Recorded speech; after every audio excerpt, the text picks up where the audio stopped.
Bonsoir à tous, je suis ravie de vous retrouver pour votre bulletin météo. Je vous propose de passer sans plus tarder, comme tous les soirs, à notre animation satellite. Et sur l'image de ce soir, nous pouvons noter une masse nuageuse sur le nord des Petites Antilles se décalant vers l'ouest. Elle correspond à des nuages instables, porteurs de nombreuses averses.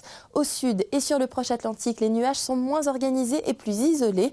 Ils sont également associés à des ondées, cependant plus éparses. Elles nous concerneront cette nuit et la journée de demain. Et nous pouvons également distinguer un temps sec et ensoleillé sur les grandes Antilles. Pour la suite, plus de détails dans un instant dans la météo des cyclones. Concernant les précipitations, c'est à Font-Saint-Denis que les pluviomètres ont recueilli le plus d'eau lors des dernières 24 heures avec 4,8 mm.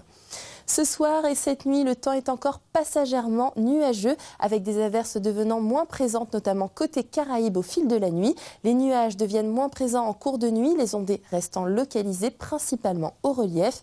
Et côté Mercure, le thermomètre affichera une minimale de 25 degrés.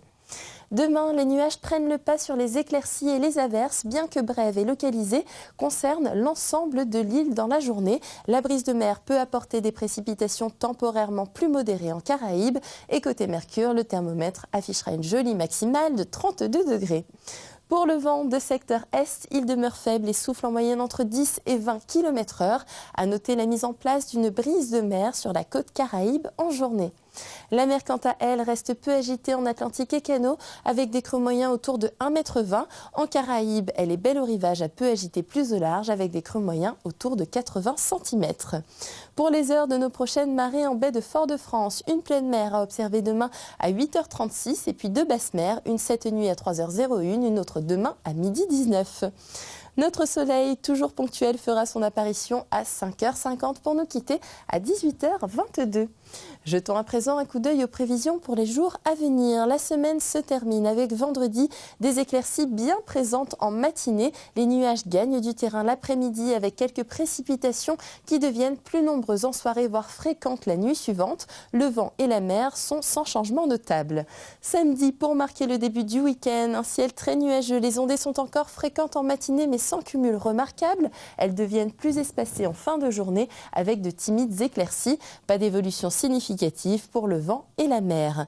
Dimanche, le soleil domine en journée après les rares averses matinales. Une brume de sable altère la perception de beau temps. L'Alizé ainsi que la mer se renforcent légèrement. Et puis enfin lundi, la brume de sable continue d'atténuer la sensation de beau temps apportée par un soleil dominant. Le vent et la mer sont sans évolution. Faisons à présent un petit tour du monde des températures et c'est encore Miami qui a enregistré la température la plus élevée parmi les villes de notre sélection avec 33 degrés. Ne bougez pas, on se retrouve tout de suite pour la météo des cyclones.